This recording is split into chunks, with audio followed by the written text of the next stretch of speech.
오늘은 복음은 반드시 승리합니다. 복음은 반드시 승리합니다 라는 제목으로 하나님의 말씀 같이 나누도록 하겠습니다.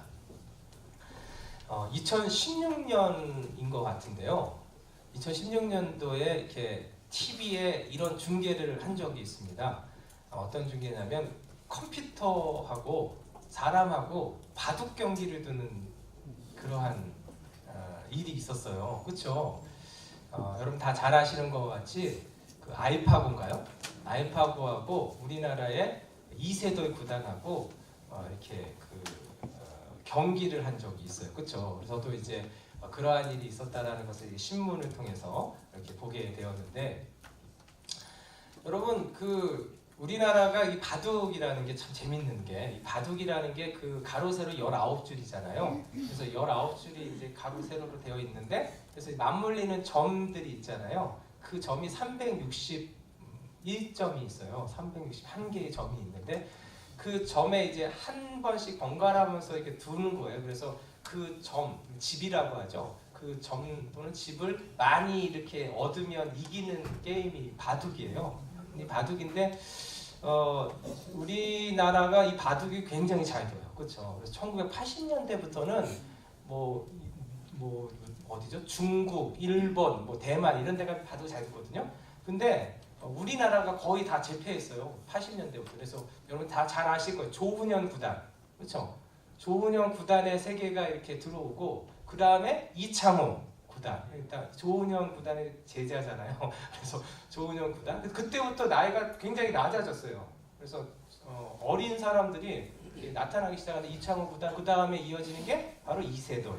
네, 그리고 나서 지금은 박정환 구단인가요? 그 사람이 세계를 제패하고 있어요. 그만큼 이 바둑을 굉장히 잘 두는 나라가 우리나라기도 한데, 하여튼 그 알파고를 통해서 더욱 우리가 잘 알게 된 사람이 바로 이세돌 구단이에요. 근데 이 알파고가 은퇴했대요.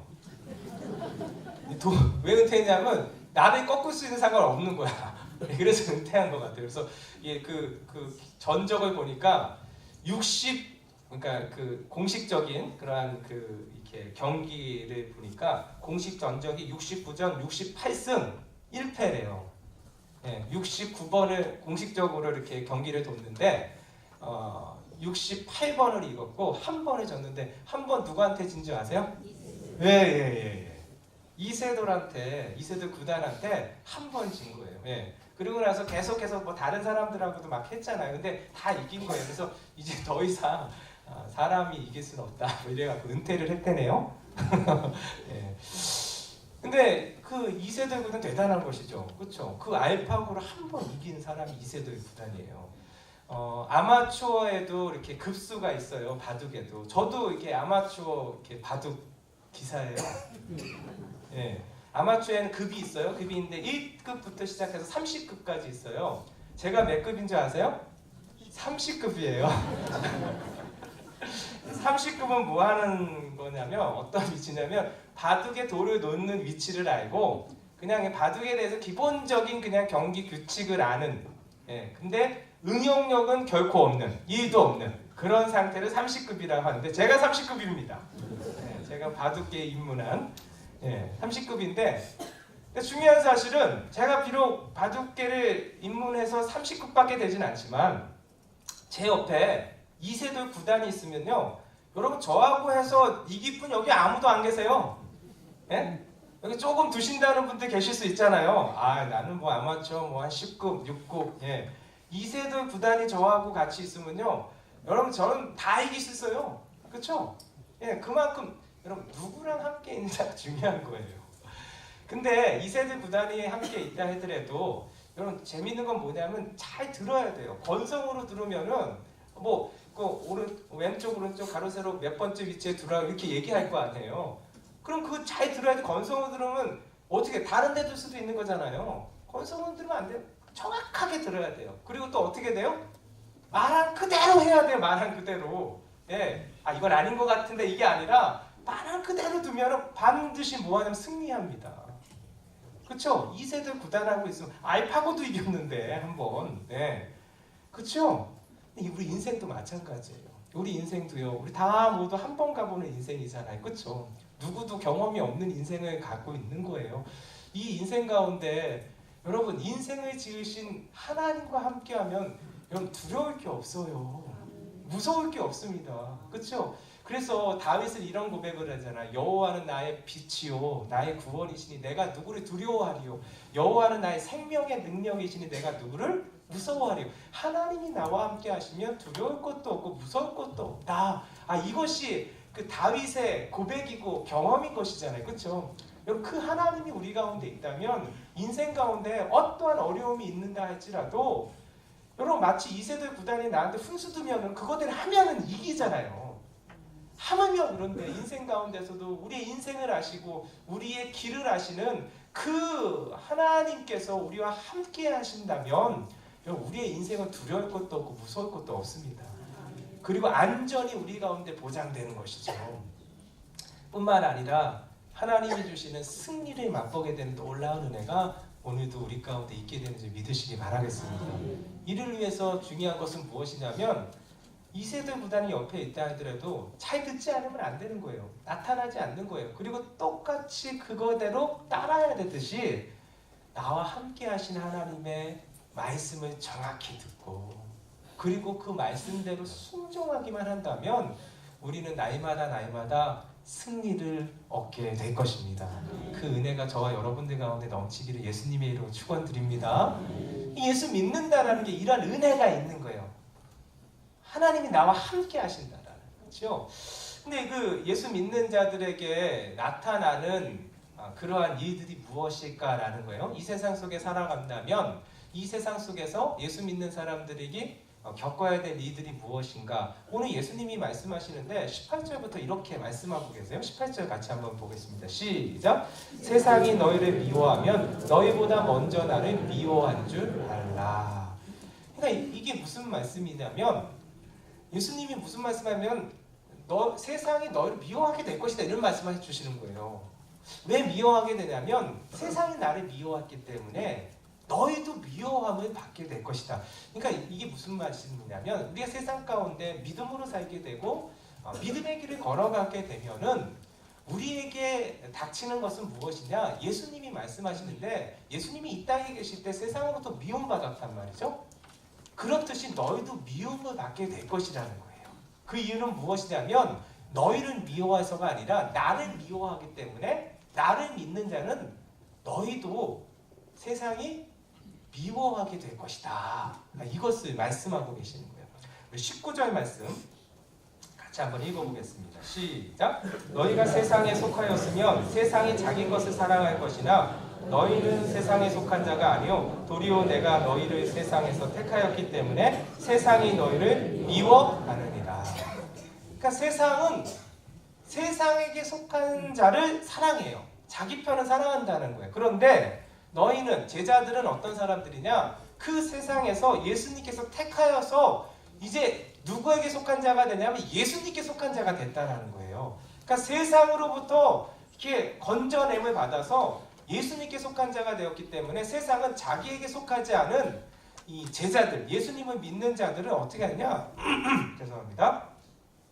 미워하게 될 것이다라는 거예요. 그것은 너희를 미워하는 것이 아니라 나를 미워하기 때문에 나에게 속한 너희도 세상으로부터 미움을 받게 될 것이다 라고 말씀하고 계시는 것입니다.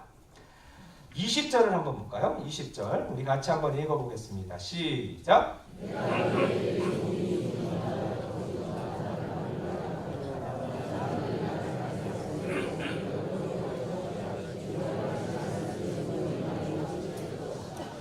네, 사람들이 나를 박해하였은즉 너희도 박해할 것이요 내 말을 지켰은즉 너희 말도 지킬 것이라. 그러니까 예수님이 이 땅 가운데 계실 때 세상이 예수님을 박해했잖아요. 그렇죠? 결국은 예수님이 십자가에 못 박혀 죽이기까지 하는 것이 세상이잖아요. 그렇죠? 이러한 박해를 받으셨던 분이 예수님이신데 내가 박해를 세상으로부터 받았듯이 나를 믿는 자, 나를 따르는 자도 역시 그러한 박해를 받게 될 것이다 라고 말씀하고 계시는 것입니다. 그럼에도 불구하고 제자들에게 하시는 말씀은 무엇이냐면 그럼에도 불구하고 이 복음을 전해야 된다라고 예수님께서 제자들에게 말씀하고 계시는 거예요.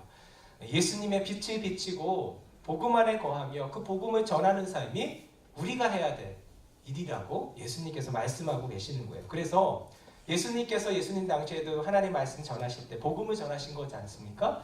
복음을 전할 때 그 복음을 받아들였던 자가 있듯이 너희도 미움 가운데 있고 박해 가운데 거하는 세상 가운데서 복음의 빛을 비추고 복음을 전하게 한다면 너희도 하나님의 놀라운 역사가 임하게 되어서 영혼을 살리는 놀라운 은혜, 구원의 역사가 임하는 귀한 은혜가 임하게 될 것이다. 그러므로 미움을 받는 현장 가운데서, 박해를 받는 현장 가운데서도 포기하지 말아야 될 것은 복음을 전하는 삶이다 라고 말씀하고 계시는 것입니다. 우리 23절 4절을 한번 같이 읽어보도록 하겠습니다. 시작.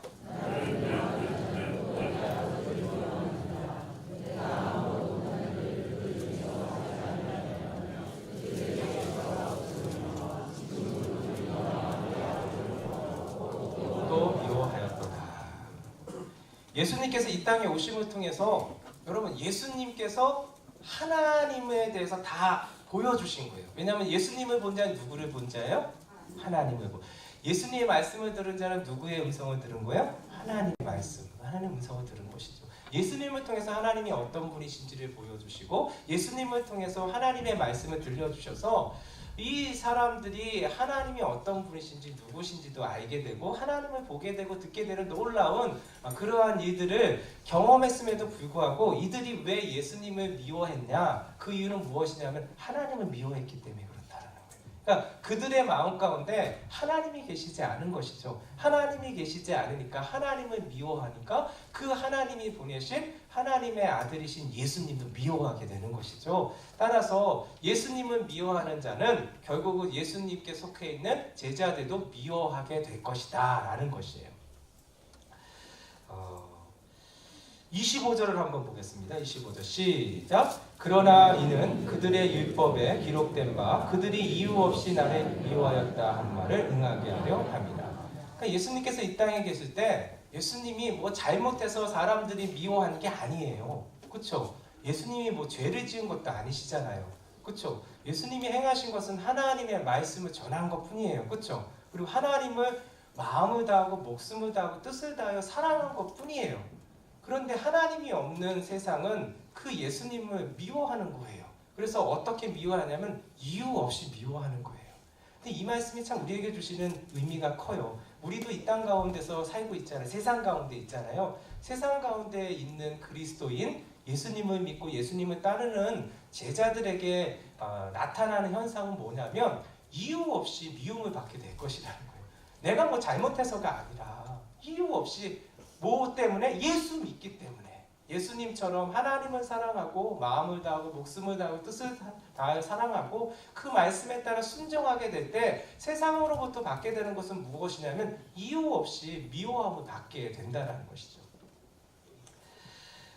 근데 사실 이러한 말씀을 들으면 우리가 한번 점검해 볼 필요도 있는 것 같아요. 우리가 예수 그리스도를 믿으면 모든 것이 다 뭐 형통하게 되고 모든 것이 다 잘 되고 어떠한 뭐 어려움도 없고 어떠한 뭐 슬픈 일도 없고 그냥 모든 게 만사 형통하게 되리라 라는 생각을 가질 수가 있는데 그렇지 않습니다. 오히려 예수님이 말씀하신 것은 내가 이 땅에 있을 때 너희도 보지 않았느냐? 세상이 나를 미워하지 않았느냐? 세상이 나를 박해하지 않았느냐? 그렇듯이 너희가 나를 믿고 나를 따르는 자가 된다면 세상이 나를 미워하듯이 너희도 미워함을 당하게 될 것이다. 받게 될 것이다. 박해도 받게 될 것이다. 이렇게 말씀하고 계시는 거예요. 그렇다면 오늘도 우리가 이 땅 가운데 살아가면서 예수님이 말씀하신 것을 좀 귀 기울여 들을 필요가 있는 것이죠. 우리가 만약에 이 땅 가운데 살아가는데도 세상으로부터 미움받지 아니하고 세상으로부터 박해받지 않는다면 조금 생각해 볼 필요가 있는 거예요. 그렇죠? 왜냐하면 세상은 미워하게 되어 있는데 예수님을 믿는 사람들을 그런데 미움을 받지 않는다. 뭐 어려움이 없어요. 힘듦이 없어요. 장애물이 없어요. 그렇다면 우리는 생각해 봐야 된다는 거예요. 뭐냐면 우리가 예수님을 잘 믿지 않는다라는 것이고 예수님의 말씀대로 행하지 않는다라는 거예요. 만약에 우리가 정말로 복음 안에 거하고 복음의 빛을 비치는 삶을 산다면 예수 그리스도의 말씀대로 순종하는 삶을 살아가는 거거든요. 그러면 뭐가 있게 되냐? 부딪힘이 있다라는 거예요. 세상과. 세상과 부딪히니까 힘든 거예요. 세상과 부딪히니까 어려운 거예요. 세상과 부딪히니까 세상은 뭐예요? 이유 없이 미워하는 거예요. 그래서 어려움들이 우리 가운데 오게 된다라는 것이죠. 그래서 이 어려움들이 오게 되는 것은 어떻게 보면 내가 믿음으로 살고 있다라는 증거일 수도 있습니다. 그런데 우리가 사실은 예수 믿고 또 예수님의 이러한 말씀대로 살아가면 이게 참 이렇게 영생의 길을 걸어가는 것이잖아요. 그러면 좋아야 되잖아요. 그런데 이렇게 어려우면은 너무 힘든 거 아니에요? 예수 믿는데 맨날 미워함 받고 미워함을 받는 게 뭐가 좋아요? 박해를 받는 게 뭐가 좋아요? 편하게 살고 싶고 나도 그렇죠?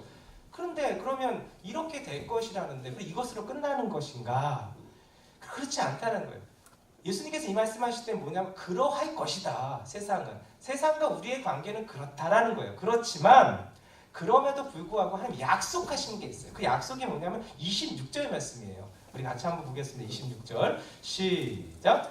내가 아버지께로부터 너희에게 보낸 보혜사 곧 아버지께로부터 나오시는 진리의 성령이 오실 때에 그가 나를 증언하실 것이요. 아멘. 그러니까 예수님께서 무엇을 약속해 주냐면 보혜사 성령을 보내주실 것이라는 거예요. 그래서 예수님께서 사실은 이 십자가를 걸어가신 것은 무엇이냐면 이 십자가를 통해서 그 우리의 죄를 모두 다 사해 주시는 보혈을 흘려주시고 또 보혈을 흘려주시고 나서 또 이렇게 우리를 의롭다 해주시기 위해서 다시 부활하신 거잖아요. 그렇죠? 살아나셨잖아요. 그렇죠? 살아나신 이유가 뭐냐면 우리를 위해서 죽으시고 살아나셔서 무엇을 하시려고? 성령을 보내주시기 위해서. 성령을 보내주심을 통해서 예수님이 마치 우리와 함께 하시는 것처럼 성령님께서 날마다 우리 가운데 함께하여 주시는, 왜냐하면 성령이 그리스도의 영이시잖아요. 그래서 예수님이 나와 함께 하시는 것처럼 마치 제자들이 3년 동안 예수님과 함께 동행한 것처럼, 그렇죠? 성령님께서 우리 가운데 함께 하셔서 시간을 초월해서 장소를 초월해서 언제나 어느 때든지 어디서든지 그 성령께서 우리와 함께 하시는 놀라운 은혜, 임마누엘 되시는, 나와 항상 함께 하시는 그 하나님의 놀라운 은혜를 부어주시기 위해서 예수님께서 그 십자가의 길을 걸어가신 것이죠. 성령을 부어주신다는 게 그 의미예요. 그래서 예수님의 영이신 그 성령을 보내주심을 통해서 그 성령이 어떤 분이시냐? 보혜사라고 오늘 말씀하고 계시잖아요. 그렇죠? 보혜사라는 게 돕는 분이시라는 것이죠. 예수님이 마치 제자들과 함께 했을 때 제자들을 도왔잖아요. 그렇죠? 그 제자들과 함께하여 주시면 돼서 모든 어려움 속에서도 그 어려움들을 건너가게 하시고 넘어가게 하시는 놀라운 은혜를 이 제자들이 사실은 경험하고 체험했던 거잖아요. 그러하듯이 이 성령을 보내주실 것인데 그 성령이 어떤 일을 하시냐? 마치 예수님이 이 땅에 계신 것과 같은 그 예수님이 나와 함께 하시는 그러한 은혜가 임하는 보혜사 성령을 우리 가운데 보내주신다고 약속을 해주신 거예요. 그러면 보혜사 성령이 우리 가운데 계시다라는 게 뭐예요? 여러분 계셨을 때 어떻게 되느냐? 예수님이 우리와 계신 것과 똑같다는 거예요. 여러분 보세요. 예수님 당시에 여러 일들이 있었는데 특별히 이제 마가복음 3장에 보면은 예수님께서 손 마른 자를 고치시는 장면이 나와요. 오랫동안 손이 말라서 움직일 수도 없고 사용할 수도 없는 그러한 주일 수도 없고 이러한 손 마른 자의 손을 고쳐주시는 놀라운 은혜를 예수님께서 행해 주시죠. 그리고 요한복음 5장에 보면 베데스다 연못에서 38년 된 병자를 일으켜 주세요. 그런 놀라운 은혜를 부어주셔요.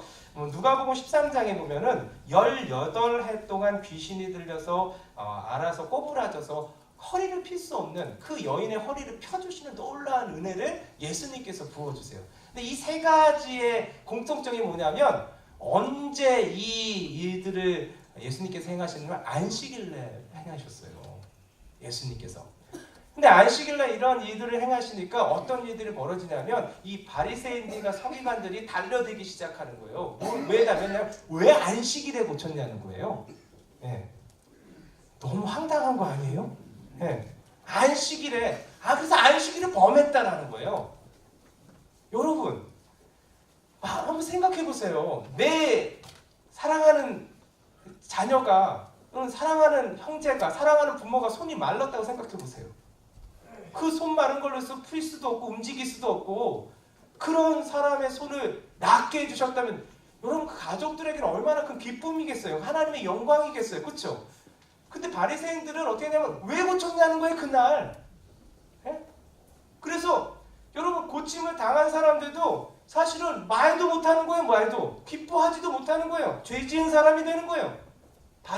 여러분 이 베데스다 연못가에서 38년 된 병자도 마찬가지고 18년 동안 귀신 들어갖고 허리를 풀 수가 없는, 꼬꾸라져갖고 한 번도 펼 수 없는, 여러분 하루 이틀 피지 않아도 이 허리가 아픈데 18년 동안 허리를 피지 못한 자의 허리를 피게 해주시는 놀라운 은혜를 부어주셨는데, 사람들이 달라와서 예수님께 하는 것은 무엇이냐면 죄를 지었다라는 거예요. 어떻게 이런 죄를 지을 수가 있느냐. 그러니까 만약에 여러분 누가복음 13장에 나오는 그 18동안 그 허리를 피지 못했던 이 여인은 죄인이 된 거예요. 죄인이. 나았어도 기쁨을 표시를 못하는 거예요. 죄인, 왜 안식일날 나았냐는 거예요. 이게 말이 돼요? 예수님 뭐 잘못한 게 있어요? 근데 어떤 일이 벌어져요? 이유 없이 미움을 당하게 되는 것이죠. 고소를 당하게 되는 것이죠. 여러분 우리도 이럴 때가 있어요. 예수 믿고 예수님 말씀대로 살아가면 우리가 남한테 해주는 게 아니에요. 오히려 남들을 섬길 수 있고 남들을 세울 수 있고 살릴 수 있는 그러한 은혜의 통로로서의 역할들을 감당하는 거예요.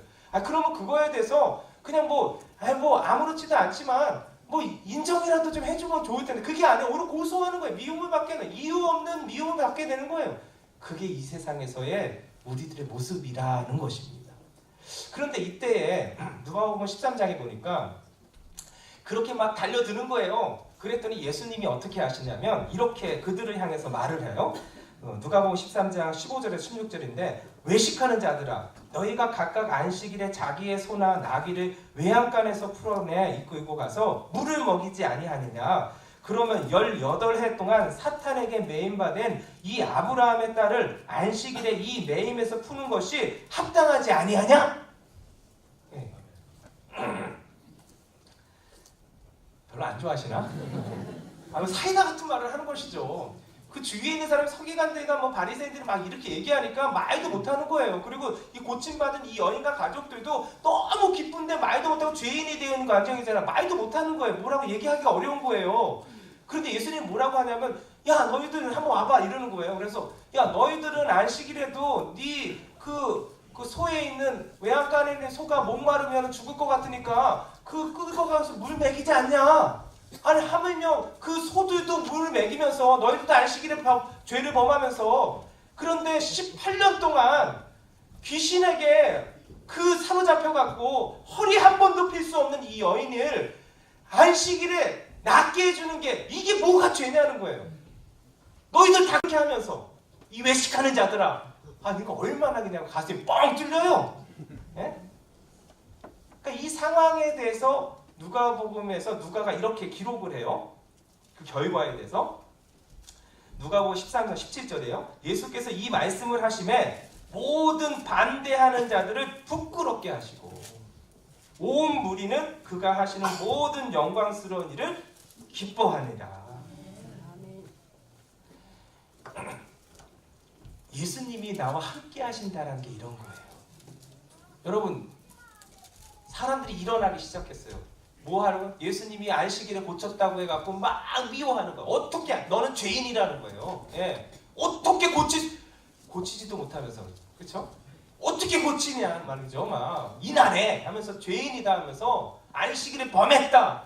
이렇게 막 비난하고 고소하고 미움을 박해를 하는 때에 예수님이 어떻게 하시냐면은 그들을 오히려 부끄럽게 만드시는 거예요. 그리고 예수님이 하신 일을 통해서 많은 사람들이, 그 주위에 있는 사람들이 그 일을 기뻐하며 인정했다라는 거예요. 여러분, 우리도 때로는 예수 믿고 예수 그리스도의 말씀대로 살아갈 때 이유 없는 비난을 받게 되고 이유 없는 미움을 당할 수도 있고 이유 없는 그러한 고소를 당할 수도 있어요. 너무 억울한 것이죠. 근데 예수님이 함께 하시면 결국은 나를 고소한 사람, 나를 부끄럽게 했던 사람이 부끄러움을 당하게 될 것입니다. 그리고 이 모든 일을 통해서 하나님께서 내 손을 높이 들어주신다는 게 무엇인지를 보게 된다라는 거예요. 그게 예수님이 나와 함께 하신다라는 거예요. 여러분, 오늘도 보혜사이신 성령께서 우리 가운데 함께 하신다라는 이런 의미가 있는 것이에요.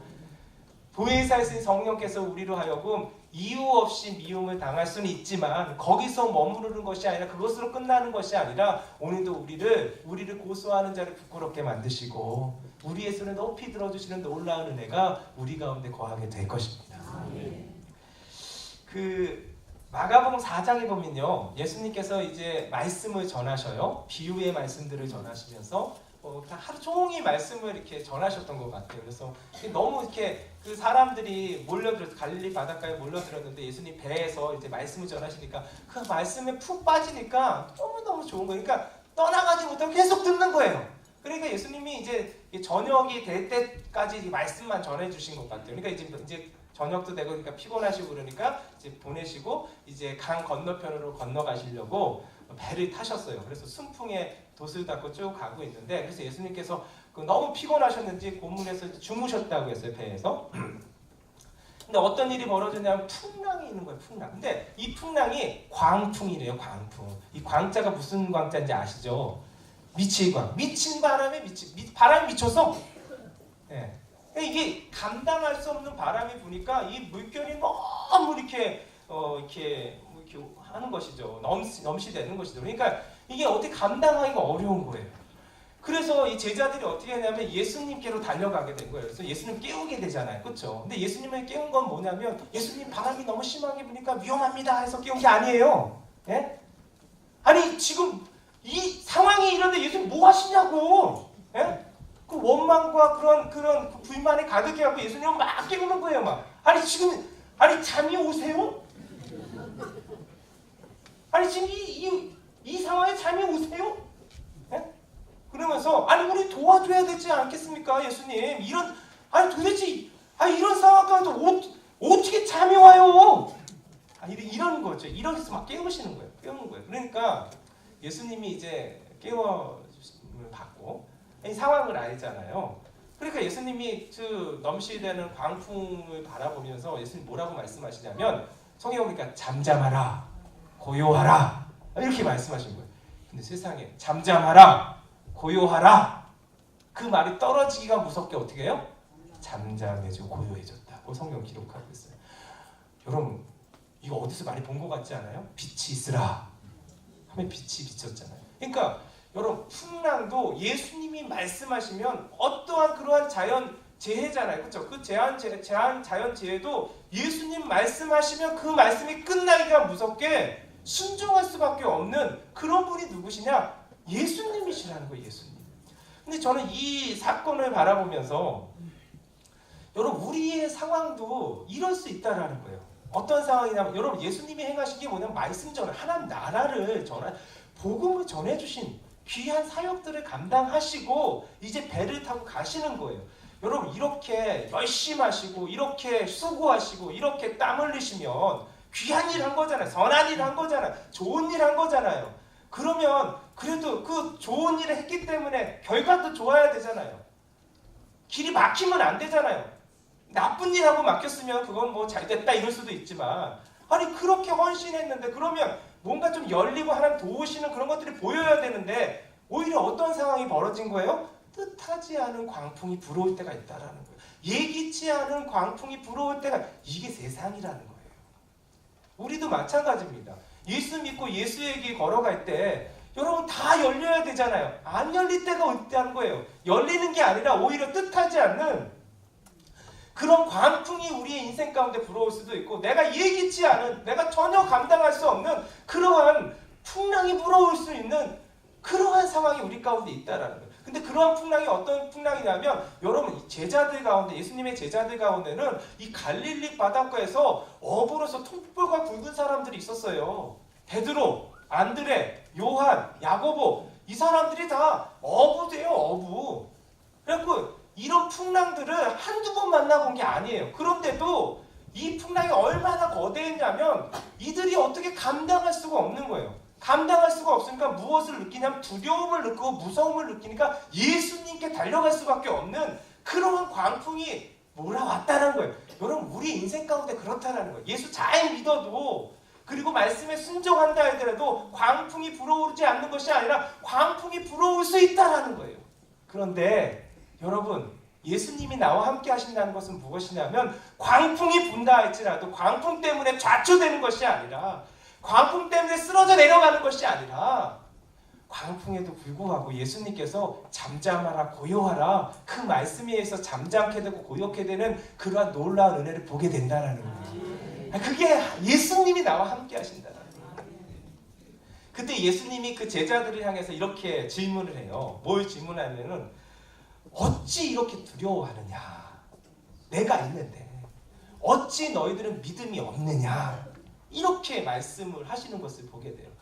여러분 이게 뭐예요? 예수님이 어떤 분이신지를 알기만 한다면 그리고 그분을 믿기만 한다면 아무리 광풍이 분다 할지라도 그것 때문에 두려워하지 않는다라는 거예요. 그것 때문에 무서워하지 않는다라는 거예요. 할렐루야. 오늘도 마찬가지입니다. 성령이 우리와 함께 하신다는 것은 무엇이냐면 우리 가운데 예기치 않은 광풍이 불 수 있어요. 예기치 않은 뜻하지 않은 그런 광풍 때문에 그 갈릴리 바닷가에서 통뼈가 굵은 제자들조차도 어떻게 할 수 없는 그러한 막막한 상황이 우리 가운데 몰려올 수 있다는 거예요. 근데 그러한 상황 가운데서도 그 광풍을 잠잠케 하시는 분이 누구시냐? 우리 예수님이시라는 것이죠. 그 예수님이 영으로 우리 가운데 계시는 거예요. 그분이 바로 보혜사 성령님이시라는 것이죠. 그 보혜사 성령님이 우리 안에 계신 분들이 누굽니까? 예수님을 나의 주, 나의 하나님으로 고백한 자들.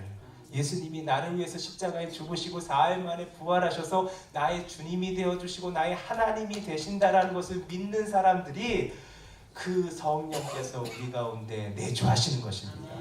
성령께서 역사하여 주셔야지만 그 예수님을 나의 주, 나의 하나님으로 믿게 되어 있는 거예요. 할렐루야. 오늘도 우리의 삶 가운데 어떠한 상황과 환경이 있습니까? 예수 믿음으로 말미암아 하나님의 자녀가 되었어요. 우리 다. 그렇죠? 그럼에도 불구하고 세상으로부터 미움을 받게 되고 박해를 받게 되는 여러 가지 상황들이 우리 가운데 놓여 있습니까?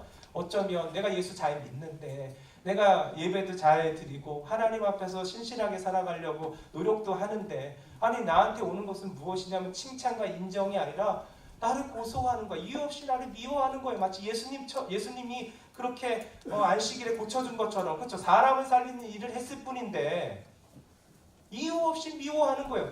이유 없이 나를 부끄럽게 만드는 거예요. 사람들 앞에서 나를 힘들게 만드는 거예요. 억울함을 당하는 거예요. 여러분 그렇지만 그것이 끝이 아니라는 거예요. 성령 가운데 계시기만 한다면 그게 복음 안에 거하는 것이잖아요. 여러분 그럼 반드시 어떤 일이 일어나냐? 여러분 나를 부끄럽게 했던 자들, 나를 고소하는 자들 그들이 부끄러워지게 될 것입니다. 그리고 모든 사람들이 하나님께서 하셨다라는 것을 바라보게 되고 우리의 손을 높이 드시는 그 하나님을 우리를 통해서 보게 될 것입니다. 또는 때로는 우리가 예기치 않은 그런 광풍들이 우리 가운데 올 수 있어요. 그렇죠? 예기치 않은 뜻하지 않은 그러한 일들이 우리 가운데 임할 수 있어요. 그렇죠? 어떻게 할 수 없는 그런 상황과 환경이 있을 수 있잖아요. 그렇죠? 그럼에도 불구하고 우리가 여러분 예수님이 나와 함께 하신다라는 것을 믿기만 한다면 그것 때문에 넘어지고 쓰러지는 인생이 아니라 잠잠케 하시고 고요케 하시는 주님의 놀라운 은혜를 눈으로 보게 될 것입니다. 제가 맨 처음에 이세돌 구단 이야기를 했잖아요. 그렇죠? 오늘도 우리 가운데 내 옆에 누가 있냐가 중요한 거예요. 예수 믿는 자들에게 약속하신 것은 보혜사 성령이십니다. 그런데 이세돌 구단이 내 옆에 있어도 내가 잘 듣지 않으면 안 돼요. 정확하게 듣고 그대로 순종하면 그 게임에서 승리하게 되듯이 우리도 우리 인생 가운데 어려움이 온다 할지라도 복음 안에서 주님의 말씀대로 따르기만 한다면 우리를 승리케 해주시는 놀라운 주님의 손길을 보게 될 것입니다. 그 은혜로 충만한 저와 여러분 되시기 예수님의 이름으로 축원드립니다.